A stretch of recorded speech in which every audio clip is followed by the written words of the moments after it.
All right. Good afternoon, everybody, and welcome again to our ambassadorial lecture with His Excellency Vincent Piquet. I hope everybody is doing well and staying healthy, and of course, remain in high spirits for our lecture today. My name is Afni, and I will be the moderator for today's event. Ladies and gentlemen, the year 2021 has been more exciting because Foreign Policy Community of Indonesia has the pleasure to convene the ambassadorial lecture in cooperation with the delegation of the European Union in Indonesia. Over the past couple of months, this platform has enabled public, particularly students, across Indonesia and beyond to have a special interactive session and get first-hand information and updates directly from the head of delegation of the EU to Indonesia, Ambassador Vincent Piquet. A bit of a recap, we have listened and learned from Ambassador Piquet about the EU COVID-19 updates and international cooperation, EU foreign policy outlook, EU strategy for cooperation in the Pacific region, EU Fit for 55 climate package and what it means for Indonesia. And just last month, we discussed the EU approaches and responses in Afghanistan. If you haven't watched our past discussion, please visit our YouTube channel at FPCI Secretariat. Ladies and gentlemen, in today's digital age, disinformation is not a new thing. However, it is becoming more concerning. The development of technology creates ways for people to make deep fakes. Plus, people through social media might accelerate the development of fake news. We are facing a reality of post-truth era whereby more and more people believe in the truth of news based on belief, not objective facts. It is increasingly difficult for people to distinguish fake or fake.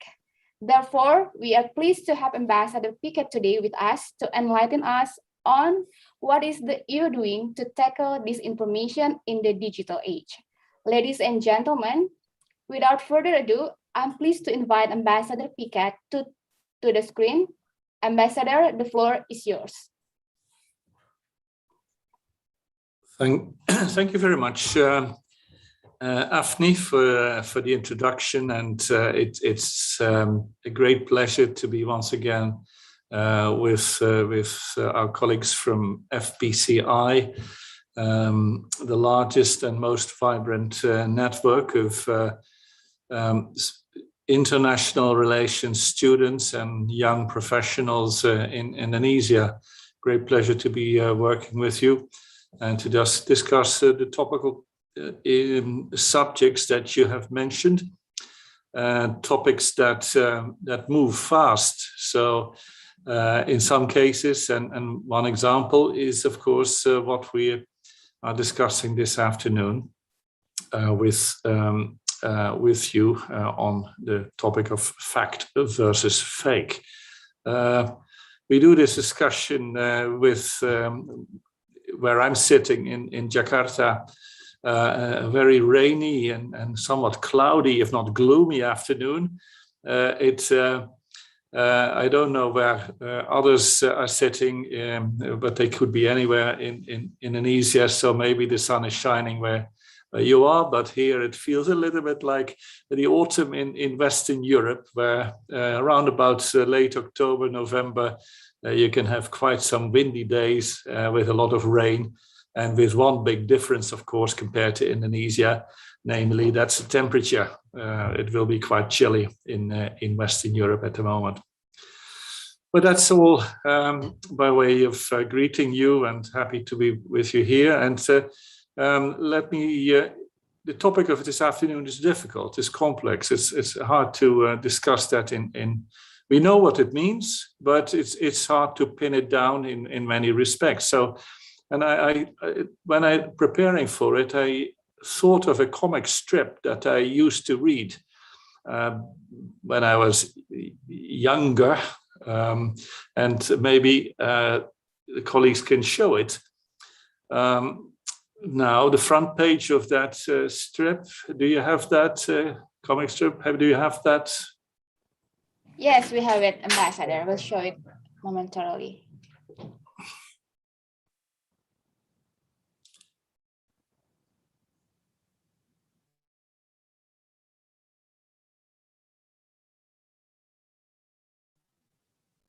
It's a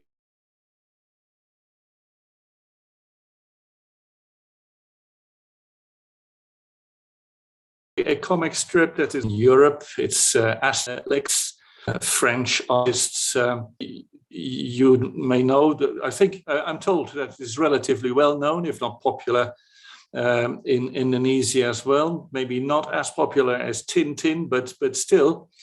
And you know the setting of that comic strip. It's in the part of northwestern France, at the time called Gallia, and the time is the Roman period. So you're talking about the first 2 or 3 centuries after AC. So the title of the particularly volume that I had in mind is called in English the Roman Agent.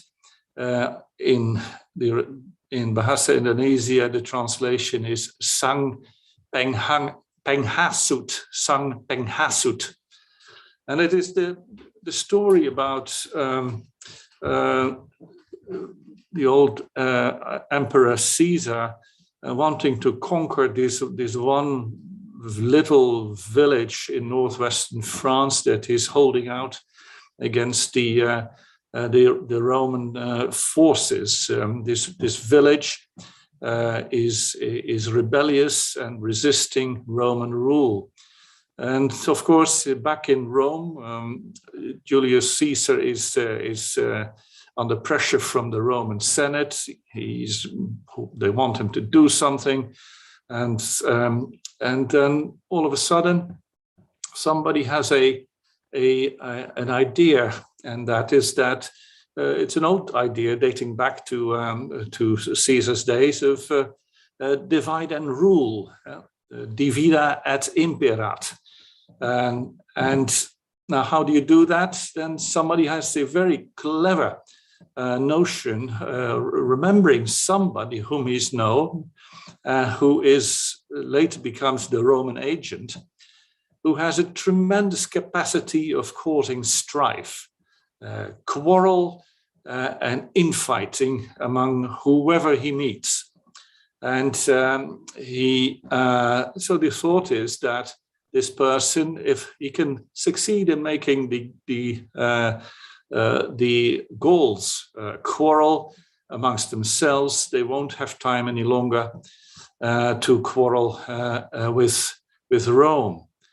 Now, this particular person is so successful at causing quarrels that even when he was earlier sent convicted to go to the lions, he made the lions quarrel amongst themselves, and rather than eat this particular person. Now, what are the tactics of this person? It's very interesting. It's causing arguments by spreading rumor, by slander, and by disinformation. And because of his uncanny talents in those areas of slander, rumor, and disinformation, Caesar is very much impressed with this person, and he sends them to the Roman, the Gaul village up in northwestern France. You can take away this slide. You see the result on this front page, the result of his work, quarrel amongst the Gauls. You can take away the slide now. So, I think if you look at the problem of fake versus fact, if you look at the problem of disinformation today, you will find many of these very classical notions in action as well. And it's very important to define disinformation. What is it? And we have in the EU, we've come to a definition for it, and that is disinformation is verifiably false or misleading information. That's one element. And secondly, it is disinformation that has been created, presented, and disseminated for economic gain sometimes, or for the sheer purpose of intentionally deceiving the public.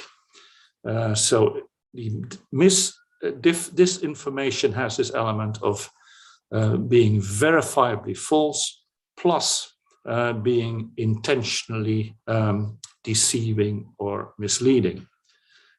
Disinformation differs from misinformation. And misinformation is, of course, something that is much more widespread, and we define that as verifiably false information that is spread without the intention to mislead. And of course, we are ourselves all the time communicators of misinformation. We only half hear something, and what the half of that we hear, we understand only yet another half. So in the end, what we communicate to the next person, maybe about 10% of what is really true. We've known these games in team buildings and trainings as well. So often we are the transmitters, unwillingly, unintentionally, of this information, because it has become misinformation in our case. So that is two definitions that we use as basis of our policy. And why are we so worried about it right now? And I think, of course, everything has to do with the new communication tools that all of us use and that some abuse. Disinformation has been around ever since the birth of politics, ever since the time of Julius Caesar and this agent he sent to northwestern France. But of course, the impact of disinformation in the pre-digital age was much less profound, was much less great and widespread than what we see with the social media and with the internet today.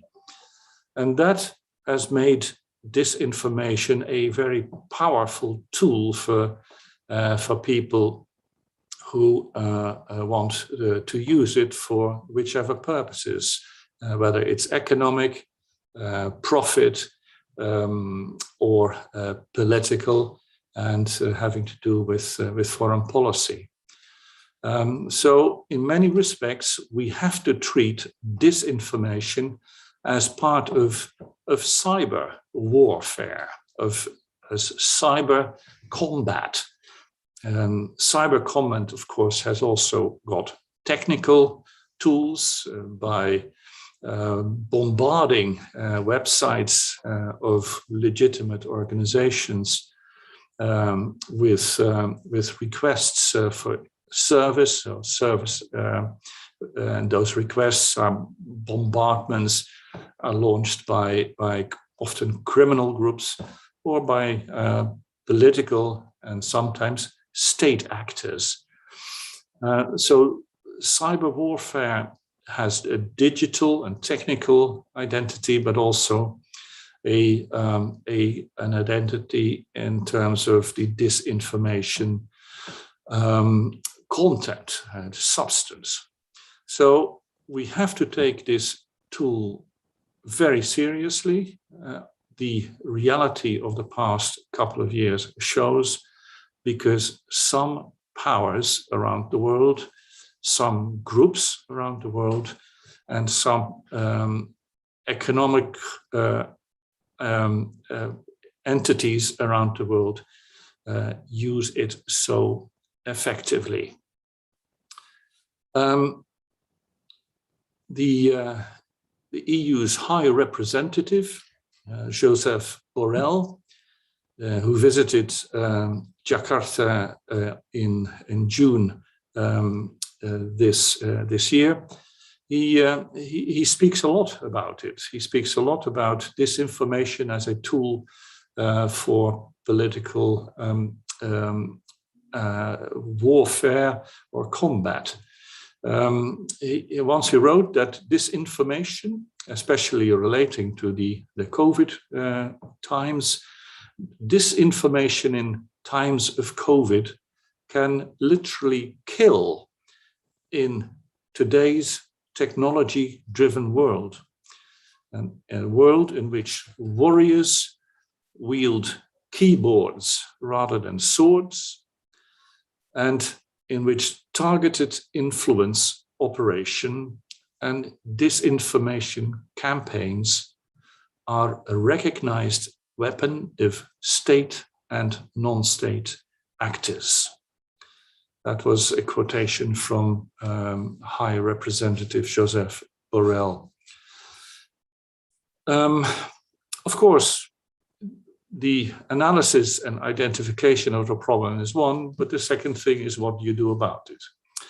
And I'll distinguish here two different dimensions. First of all, things that we have done inside Europe, in the European continent, our 27 member states, 450 million citizens. That is one dimension, and the second dimension is more the foreign policy dimension. I think it's fair to say that, let me first about talking about the intra-EU dimension of our action at home. I think it's true to say that this has been of necessity one of the fastest moving policy areas that we've had. And the necessity is clear. There is an urgent need to protect our citizens, to protect our stability, to protect also the values in which we believe as European Union. And all these values are under attack from inside and from abroad. And we have to take this extremely seriously. For that reason, between 2018 and 2021, the EU has been publishing no fewer than 4 different policy papers and legislative, and a 5th item is a legislative proposal, which was published last year and is under discussion. In a sense, as I'll mention just a couple of aspects of the work at home since 2018. I think first and foremost has been the cooperation amongst member states to try to improve and strengthen our capabilities to detect and analyze and expose disinformation. So analytical action and exposure of disinformation. A second dimension has been to set up new mechanisms for cooperation between the 27 member states, with the European Commission as the hub at EU level, coordination for joint responses. Because after all, the cyber world is global, and it doesn't stop at national borders, neither the external border of the EU, nor the internal borders of the EU. So it's essential that member states work together to address this threat together. A third key area of work has been involving the private sector and engaging the private sector. It's a simple fact that the big social media, the big digital platforms are very large corporates who have, of course, a very strong profit objective. Nothing wrong with that. But of course, that profit objective, that business objective has to be placed in a context where such an objective does not harm other essential interests that we have. And that comes down to protecting our citizens and to protecting our institutions, our parliaments, our governments, our elections, and protecting our values of freedom of speech. So mobilizing and engaging the private sector into cooperation that protects our essential interests has been a key theme. Now, results of our work have been incomplete, of course, on the one hand, because we're only at the start of the combat. But at the same time, we have booked some good progress already. Just a few examples, and for instance, our cooperation with Google has led to Google featuring more fact-checking organizations in their searches, and you're talking about hundreds of millions of new impressions that have been generated for such fact-checking organizations. Same for LinkedIn, very popular in Indonesia as well.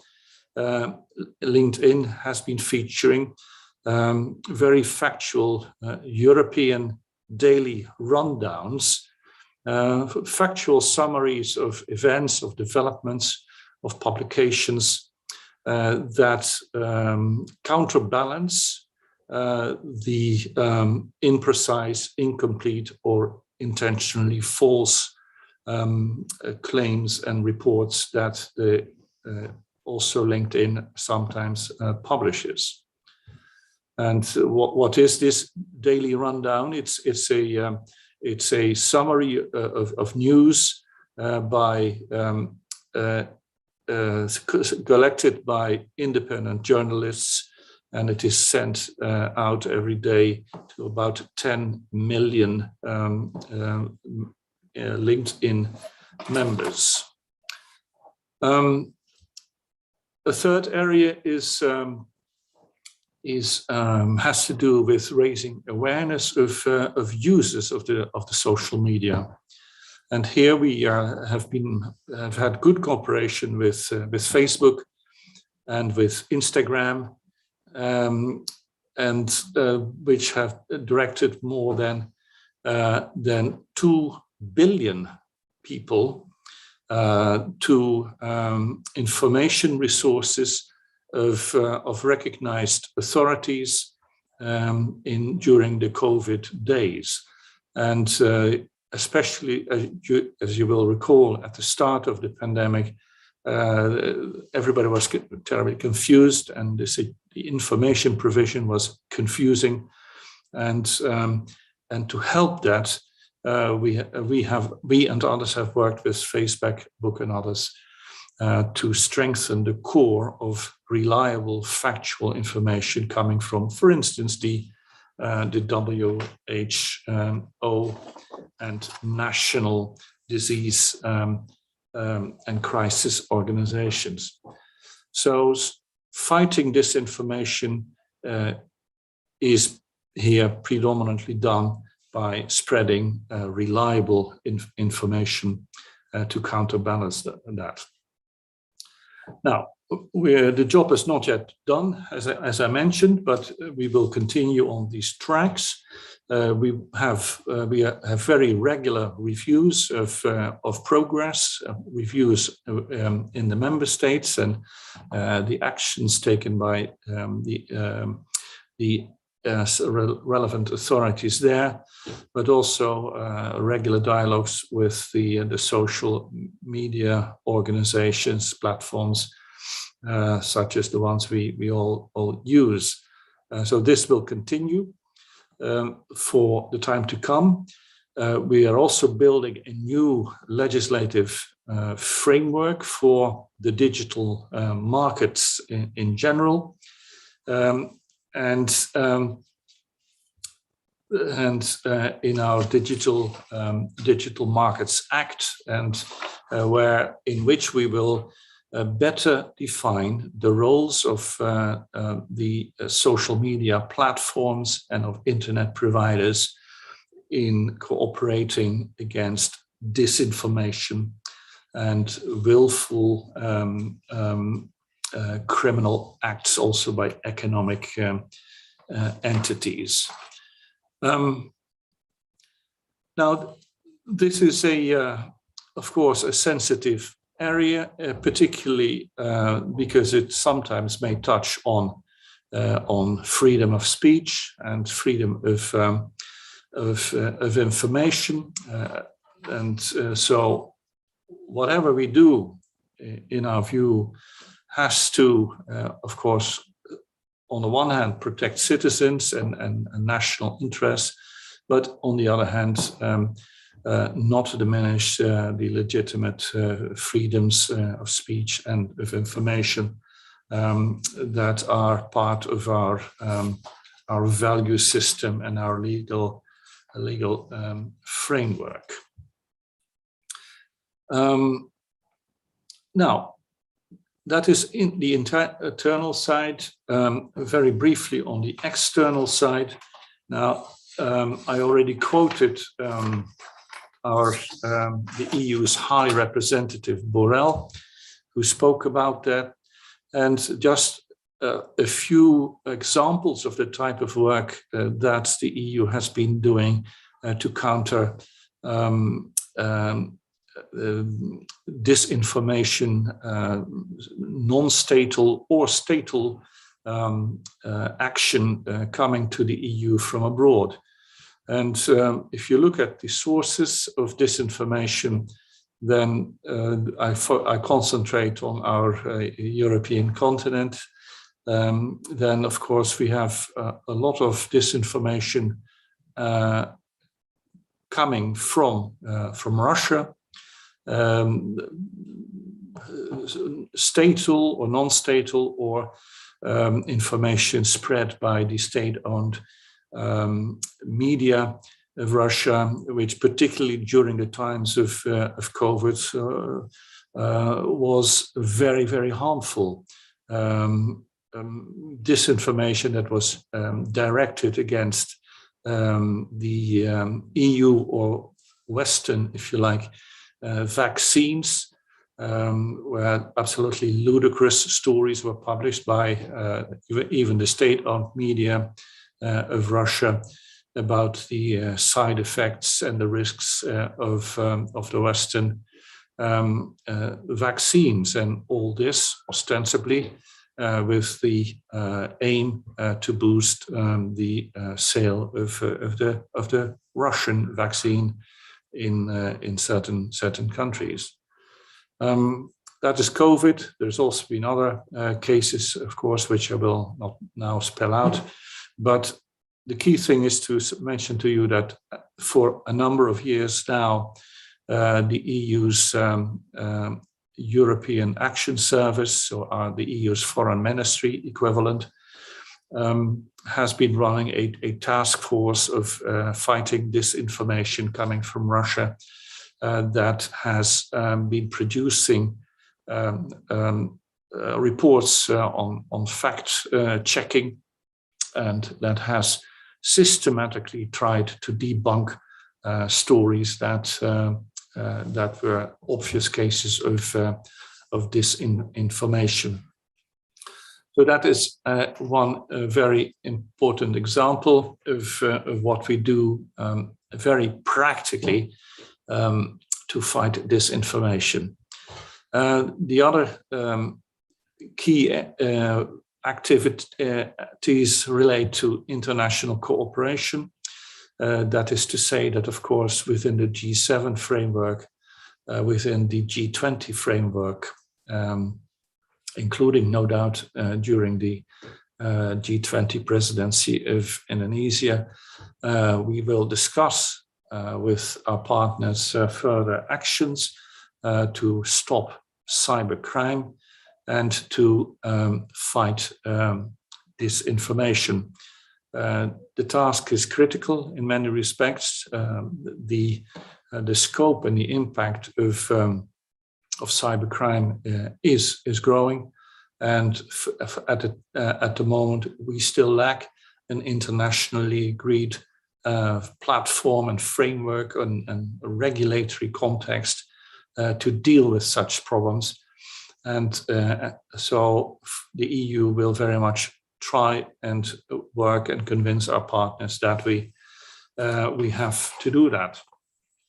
And we do that not just for the sake of our own values and interests. No, it is about protecting the global trading network, for instance, the global supply chains that are critically dependent on reliability of information sharing, information sources, and on the protection of the cyber system against cyber crime.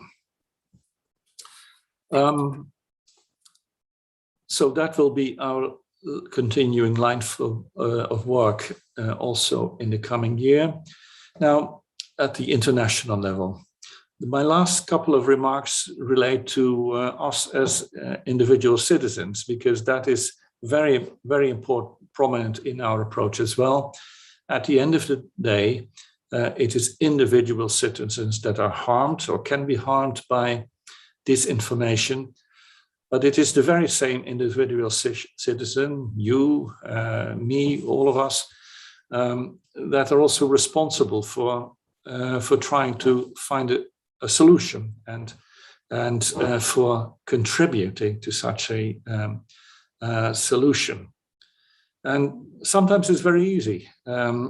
Just yesterday, I received on my European phone number an SMS saying that, I'll translate it into English, that our files show that we still owe you a reimbursement reference R5B 114021 amounting to €234. Please confirm your bank data, and we will send you the amount within a few days. Now, purportedly, this message came from the tax authority in one of the EU member states. Now, of course, when I read that, then first, of course, I was interested in this reimbursement, but of course, on reflection, easily, this is recognizably fake and a phishing attempt, because for two reasons.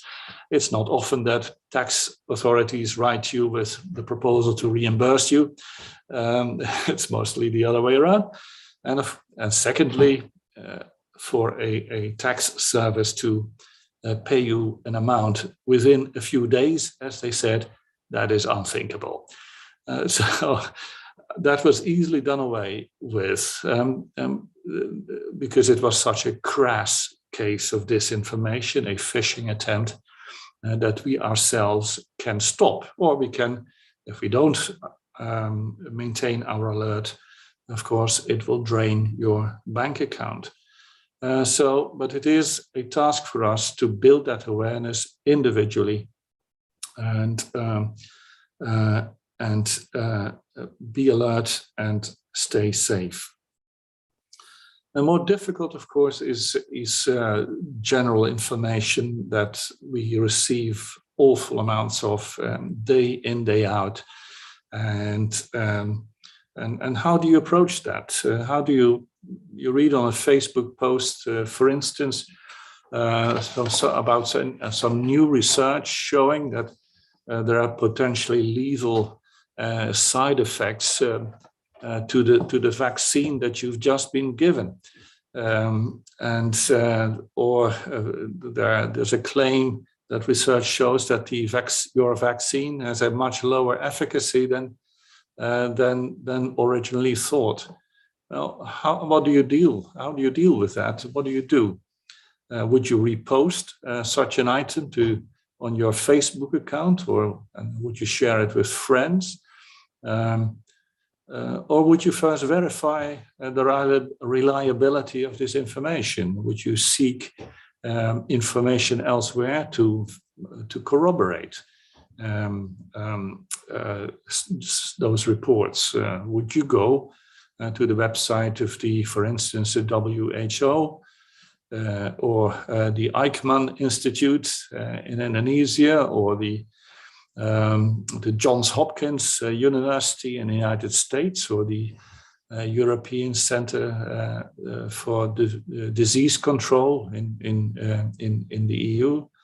That is the question you have to ask yourself consciously each and every time when you read information that can have such a far-reaching impact for your personal lives, but also for your society. And I stress this point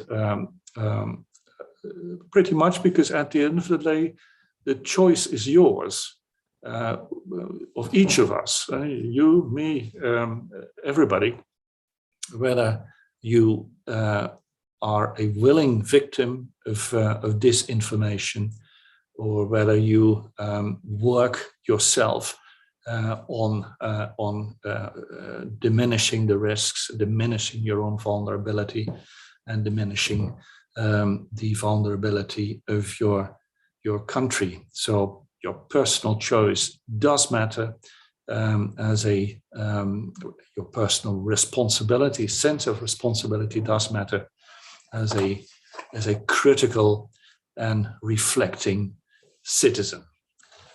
I stop there and I hand back to Afni for the further moderation. Thank you, Ambassador Picat, for your interesting presentation. I'm sure everyone has learned a lot about this information and understood the meaning, how it is different with misinformation, as well as efforts by EU to fighting disinformation internally and externally, how the works are progressing until now. And I hope everyone got the message from Ambassador Picat that digital literacy is important. Whenever you receive information, you should check and recheck again. With that, before we start the Q&A session, I would like to encourage everyone who are watching to share your moments with us from this lecture by tagging at FPC Indo and at uni_Eropa on your social media posts. Now let us move forward with our question and answer session. For students in the Zoom room, you can use the raise hand feature to ask your question directly to Ambassador Picat, or you may as well type your questions in the chat box and I will read it out for Ambassador Picat.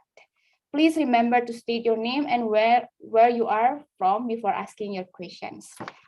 Since we are awaiting questions in the Zoom chat, I have been told that we receive questions from YouTube chat, Ambassador. Oh, okay, there's one from Zoom actually. It's from Yasmin, Pajajaran University, Bandung. She has two questions. One, how does the European Union synergize the efforts in all levels of parties in facing the disinformation challenges, especially in social media? Second, in European Union view, how disinformation and misinformation on social media can affect human rights? Please, Ambassador.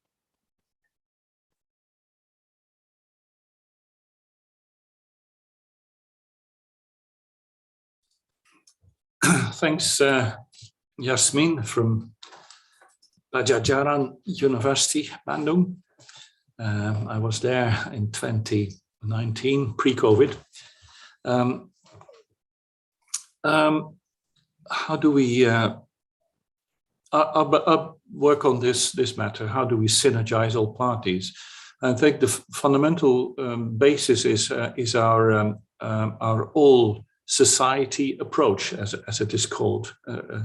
This is not just a matter for a couple of policymakers or a couple of lawmakers in the capitals of our countries, but and of Indonesia. This is something that involves all of society, and critical is the role of the private sector, the big social media platforms, the internet platforms, and so on. Now, I think that we can say that over the past couple of years, and you're talking about something as recent, the past 2, 3, max 4 years, we've got a lot more engagement from the side of the social media platforms than we used to have. The days of the Wild West or the Wild East, if you like, are gradually receding, and we're moving towards a more regulated market for the social media, for the exchange of information, for the protection of information, including personal data, than before.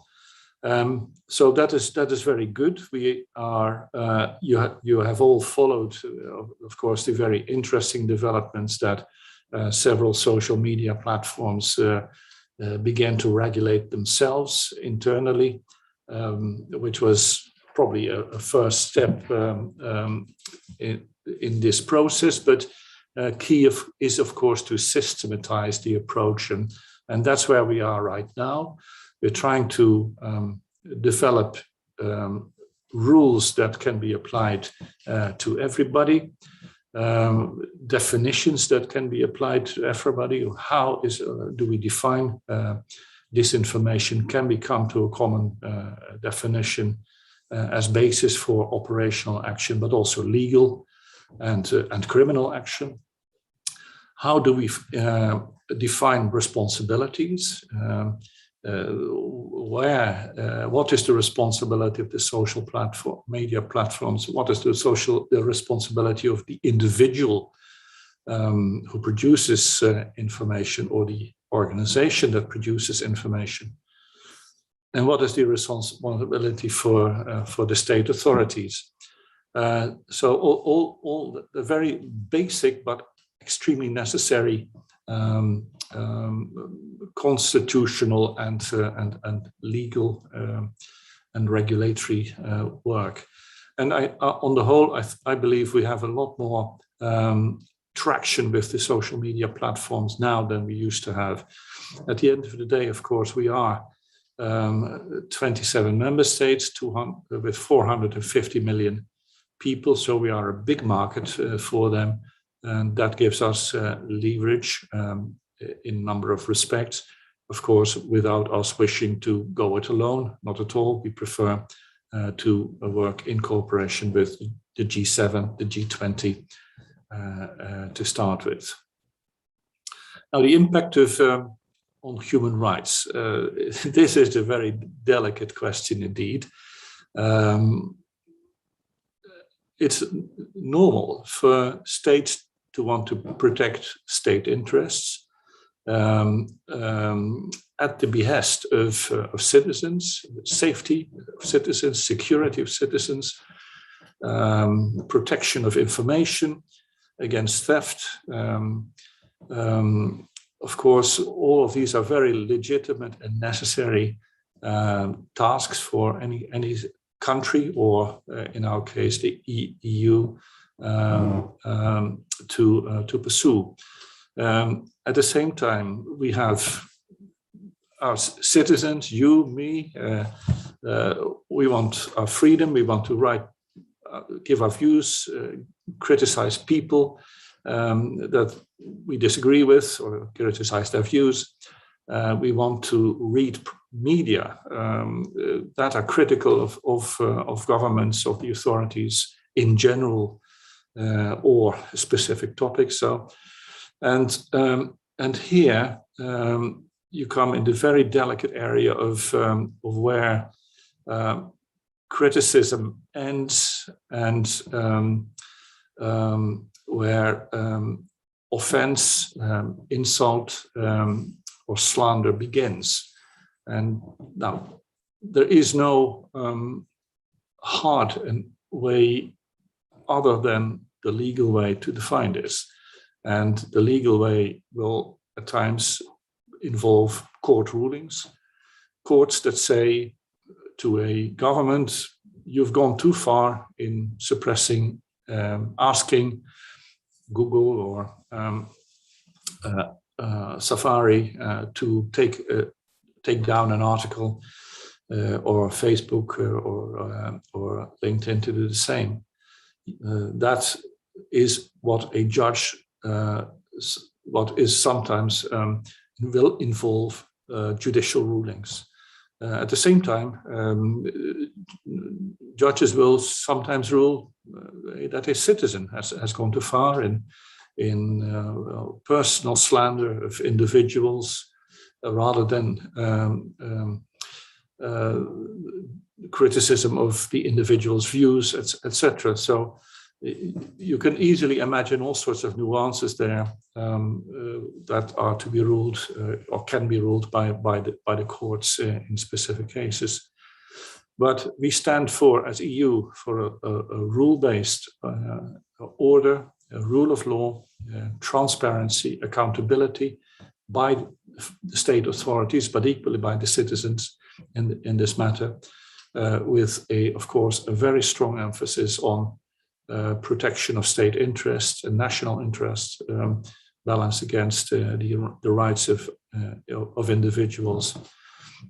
Laws exist not to protect the state, but the state use laws to protect citizens. That is the way around about it, rather than the opposite. Thank you, Ambassador. And Yasmin, hope that answered your question. We saw 3 hands raising already, Ambassador. I will let them raise their questions first, and we'll give the floor to you to answer. Aulia, Arif, and Dava, you may have the floor. Please don't forget to mention your name and your university. Aulia, please. All right, thank you, Kak Afni. I am Aulia, representing from FPCI chapter UMY. I want to ask, as we know, there is a lot of information that is internationally created to seek popularity and views. So what do you think, Mr., about this information or fake news that intentionally created to seek popularity and public attention, especially on high political issues such as before the election? Thank you. Thank you. Now, Arif, please. Okay, thank you for the opportunity. My name is Muhammad Arif Royhan from Hasanuddin University. Well, sorry, I will explain a little of the background of my question. So I was hearing a podcast, and there is this one hot take from podcast, which is we can't really control the information nowadays because it's on social media. The information exchange are so fast, and especially on bad news such as murdering or terrorism, are informed in such a often frequency. So that makes our sympathy are decreasing towards the bad news, or yeah, we can say bad news. How? And my question is, how we increase, how the European Union countries, especially the developed ones, increasing their people's sympathy towards bad news, because nowadays bad news are our daily consumption. It's not already shaking ones like what we used to be in the old times. Thank you. I think it's just from. Thank you, Arif. Would you mind mention your university again? Sorry. Arif. Oh my. Yes. Okay. I'm sorry. I'm from Hasanuddin University. Thank you. Makassar, right? Yes. Yes. Okay. Now I would like to give the floor to Dava. Okay, thank you.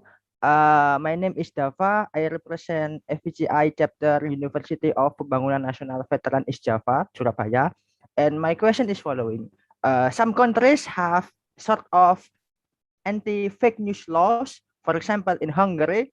And in Hungary, their anti-fake news law are quite controversial. According to the European Union, it threatens press freedom. Even during the COVID times, many journalists are afraid to seek information by themselves about COVID because they are afraid about the anti-fake news laws. So my question is that what do you think, His Excellency Ambassador Vincent Piquet, about this? And do you think approach in combating fake news need some standard, especially in order to protect press freedom and in the context of European Union, which has a very strong position in protecting press freedom? Thank you. Thank you, Dava. Now, Ambassador Piquet, please.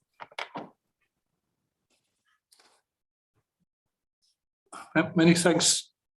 Many thanks to all three questions. Starting with Aulia from Muhammadiyah University, and the use of information, misinformation or disinformation for political campaigns. I think that is the key core of your question. I think the way we would approach that is of course, first of all, by the application of the same type of fact-checking tools that we have put in place for specific topics already, for general topics like COVID related. So fact-checking is vital. And I think fact-checking is an important component anyway of democratic life. You need to verify and organize it as an individual, but also as a group. If the information you get is creditable, is reliable. I'm talking to you right now. I trust that I'm an honest and transparent communicator, but don't believe me. In other words, verify what I've been telling you this afternoon. So alertness to information, veracity and falseness is key. And that goes for you as an individual, that goes for the group that you're part of. I'm sure that at the university you have friends, you have with whom you discuss politics, you have societies, debating societies, and so on. And these are always particularly for students, for young people, young professionals, whereby you can help orient your understanding of the reality that presents itself. So personal and social engagement is one thing. And secondly, of course, if disinformation comes down to criminal levels, to the dismantlement or the doing harm against national interests or national institutions, or the individual persons active in political life, that of course is something that has to be ruled by a court on the basis of a police complaint or a civil complaint, with a judge ruling on the merits of the complaint, and with possibly a conviction following for the person spreading disinformation. So a strong legal system, an effective criminal system, and a good judicial system delivering judgments at the right time and with the right nuances and balancing the right interests and dimensions. I think that is crucial. This is still learning by doing for us as EU and EU countries, and I think also for Indonesia. We still need to learn how to deal with this new phenomenon that we find ourselves in, of this mass disinformation campaigns and slander and attempts at instability and so on. But only by doing it we will learn. And from the EU side, we're keen to dialogue about this with Indonesia in our regular working groups, but also at ad hoc events and exchanges between the people managing these issues in our capitals and in Jakarta. Question from Arif from Makassar. The speed of information and how does it affect us? What draws our attention? Arif notes that it's more the bad or negative things that draw our attention, and at the expense of positive things. Maybe it is predominantly, I think, a personal matter, and that comes down to the fact of what do you want to read and how much of it. It comes down to a personal matter about how much you want to read on the internet, on social media in particular, versus through established media, printed media. In the past it was on paper, but now it's on websites. And here I think this is again a matter of choice of each one of us. And I remember when I was a student that, of course, nobody had a lot of money, but we in the house where I used to live, we used to take a subscription on a newspaper, which we read, each of us, and to make sure that we got information that we need. Now, I suppose you can, where you are in your dormitory in Makassar and then elsewhere, you can do similar things and make sure that you get your subscriptions for a group of people, 4 or 5, I think is mostly the number that can have access to digital subscription. But get your subscription to Compass, to Republica, to Business News, and the very reputable news outlets of Indonesia, and to make sure that you're not the victim of this fast cascading river of information about sometimes bad events and so on. but that you are also strengthening the core of quality information that you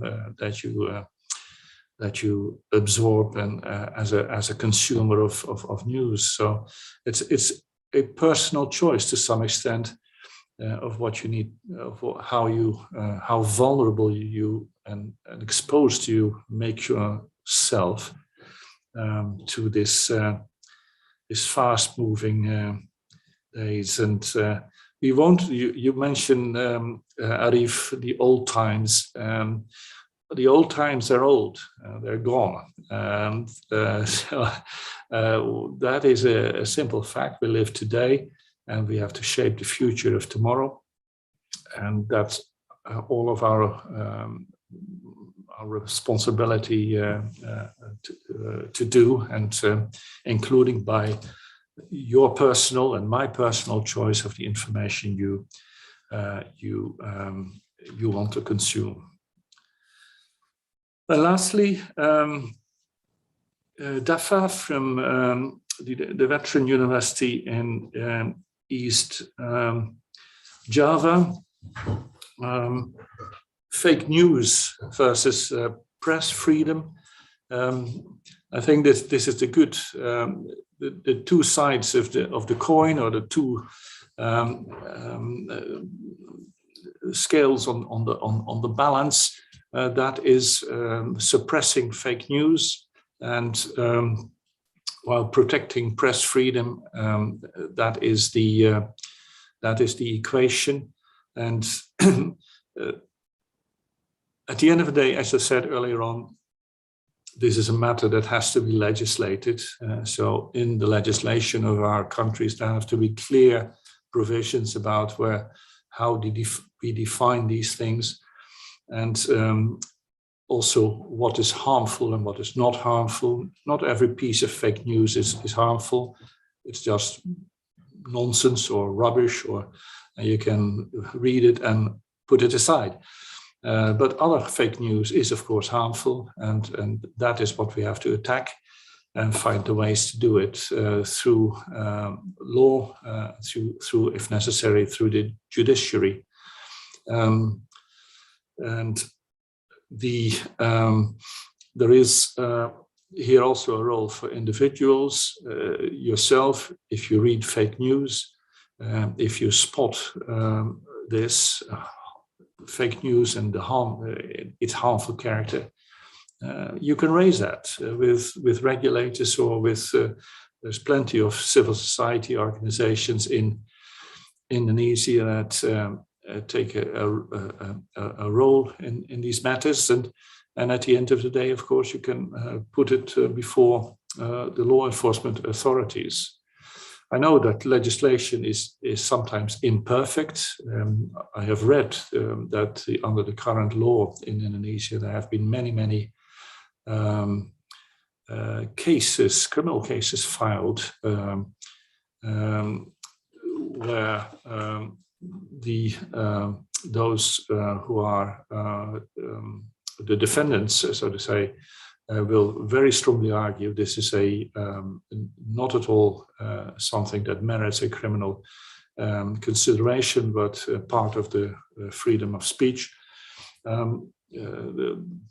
It's good to see that the government recognizes that this ambiguity exists in the current legislation, and that this ambiguity should be removed in an amendment of the legislation. So I think the debate goes on also in Indonesia as it does in Europe, and it comes back to the notion I mentioned earlier. We are still learning, all of us are learning by doing, but only by doing it we will learn. So we have to push on.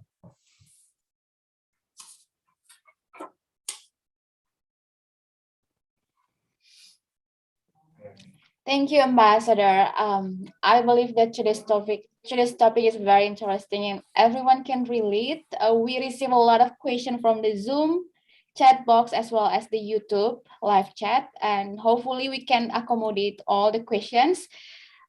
Before that, I would like to invite Arba, Claudia, and Maga Rahmat. Should you want to ask Ambassador directly, please raise your hand. In the meantime, I will move on to the YouTube questions, Ambassador. The first one is from Alif Ridwan, President University, West Java.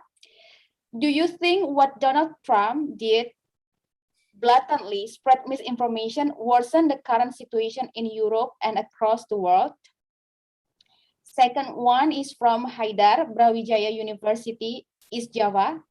What do you think countries like Indonesia, which still have massive technological gaps among its citizens, should do to limit misinformation, as access to technology correlates to wisdom on processing information? And the last one, I will take Alberto from Simon Fraser University. Do you think the rise of right-wing extremism in Europe is due to the spread of misinformation, and what can be done to tackle this? That are the three questions, Ambassador. Thank you.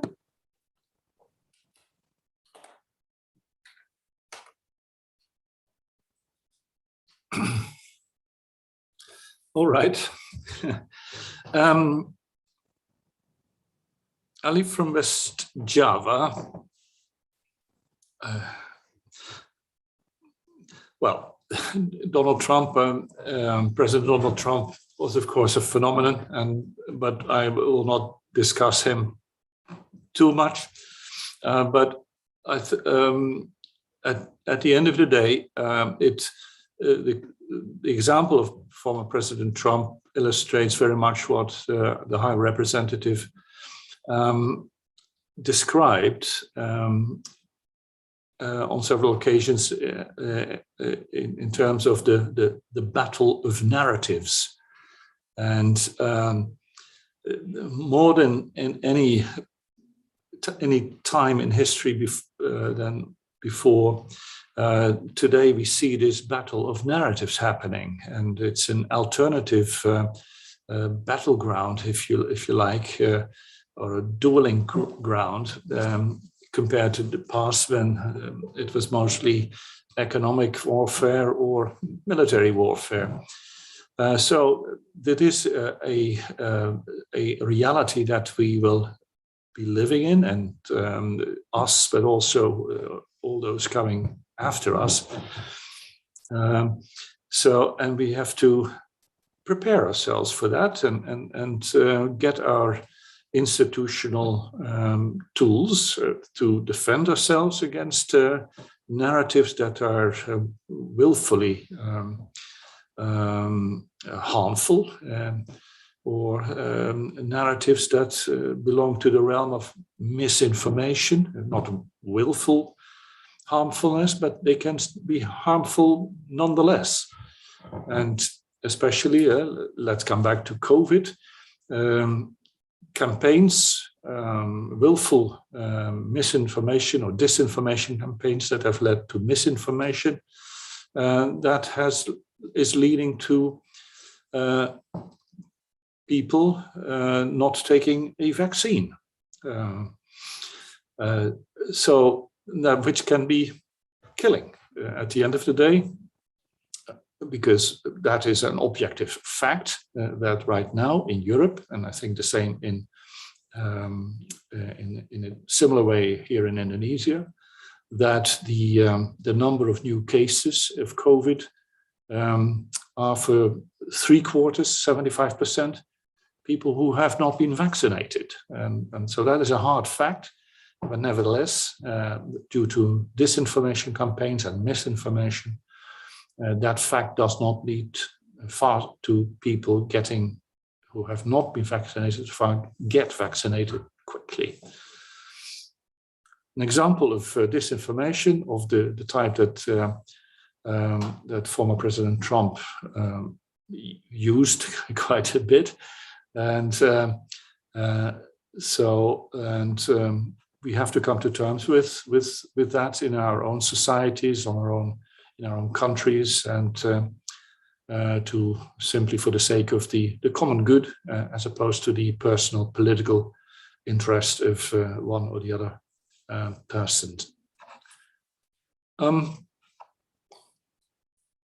The question from Heidi, I hope I got the name right, about the link between technology, gaps in technological access and misinformation, disinformation. Possibly there is this link, but I'm not always sure. At the end of the day, if you're less exposed to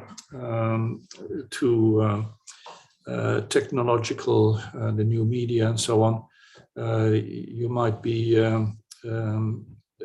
less exposed also to disinformation. On the other hand, of course, social media are used for raising awareness of the risks of COVID and the need for vaccines, and are used for information about new technologies that can be useful in your life, in your households, and etc. So there's two ways about it, but the simple fact is that Indonesian society, and the same goes for the EU, is digitalizing fast. Digital media will be more and more part of our daily lives. We are now 4G, we will become 5G before too long. The Internet of Things will run our vacuum cleaners and get our pots and pans from our kitchen cabinets in the right sequence when we push the voice button for a pasta bolognese. So all of these things will be with us more and more, and which is good for our quality of life, hopefully. But we have to ward against excesses and make sure that development is equitable across society. That is the interest of any society: equitability and coherence of society. And the digital media can do a lot in favor of that. So we should continue to use them as governments, as academic institutions, and etc., while watching the risks. I honestly just imagine we've had COVID in Indonesia for a good year and a half. Your schools and institutions, universities have been closed for physical learning. What would you have been doing, dear students, all this time if there had not been the internet? It would have been a disaster, probably, to even more than it has harmed your learning experience and your learning pleasure, academic life already up to now. So I see a very strong benefit in pushing the digital society further. Question from Alberto: Has the digital media, has the social media given rise to the extreme right in some countries in Europe, or has it helped the rise of the extreme right? It's obvious that political groups use these systems to spread their views, to recruit members, and to push the envelope on the agenda thereafter. That's evident. It's not a cause of extremism, but it can facilitate the growth of extremism. So it's certainly something to watch.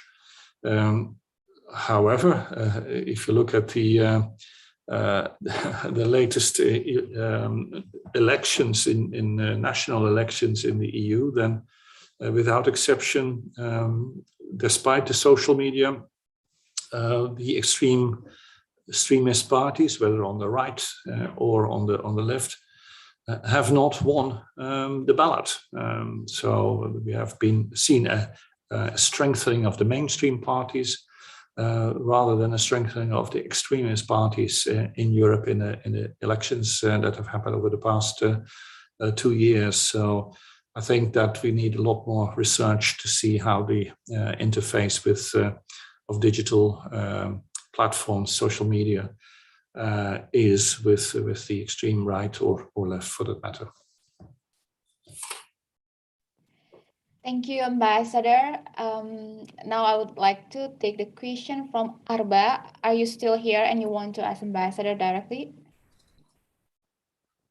Okay, I'll read it out. Question from Arba, Ambassador. How to deal with parents whose knowledge about digital is lacking, so they are easily fooled by false information, which in the digital era is very easy to falsify information. Second, I would like to take from Claudia. She is from Diponegoro University, Semarang. Ambassador, question about developing countries in which the literacy rate is still low. How do we educate and make people not only read the headline, but start reading until the very end? And lastly, from Megah Rahmat. Yes, he's from Slamet Riyadi University, Surakarta. Ambassador, if disinformation occurs within EU membership, what is the solution of the EU itself, and how will the settlement of the EU prevent suspicion between members? Please, Ambassador.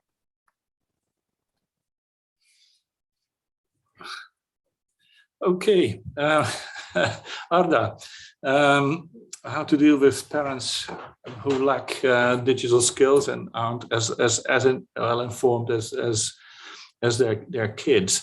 Well, first of all, I have to say, young people will always think that their parents are lack knowledge, are ignorant, and behind the times, and that is totally irrespective of the digital media at all. I thought exactly the same when I was a student, and shaking my head once again when my parents would be explaining the world to me. But so I think that what you're describing is a universal phenomenon that is timeless and technology neutral, if you like. But the other thing is that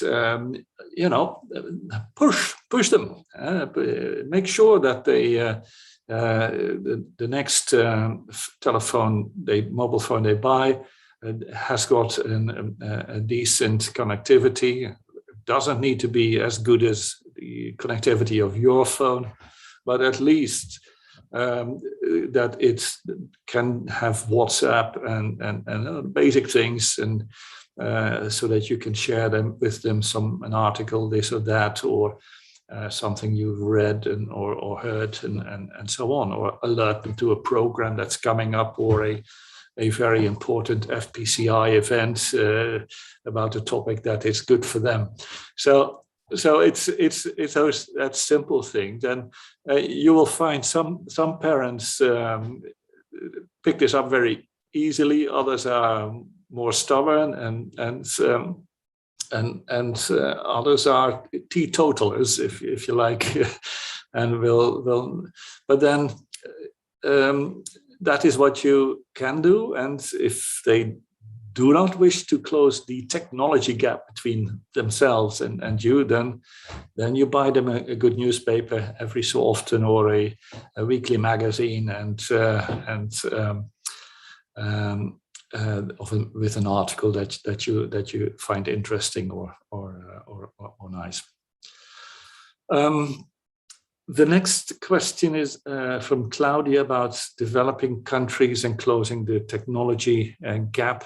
I think this is a key problem for development in general in any country, also in the rich countries, by the way, because don't forget that even in the EU is very rich and highly developed, but there are still regions that need to develop fast and close a similar technology gap. But technology will be playing a massive role in our economies in the future, in the supply chains, in how we get goods from the factory to the consumer, and in how we help avoid climate effects, because in the EU we see digitalizing our economy very much hand in hand with our climate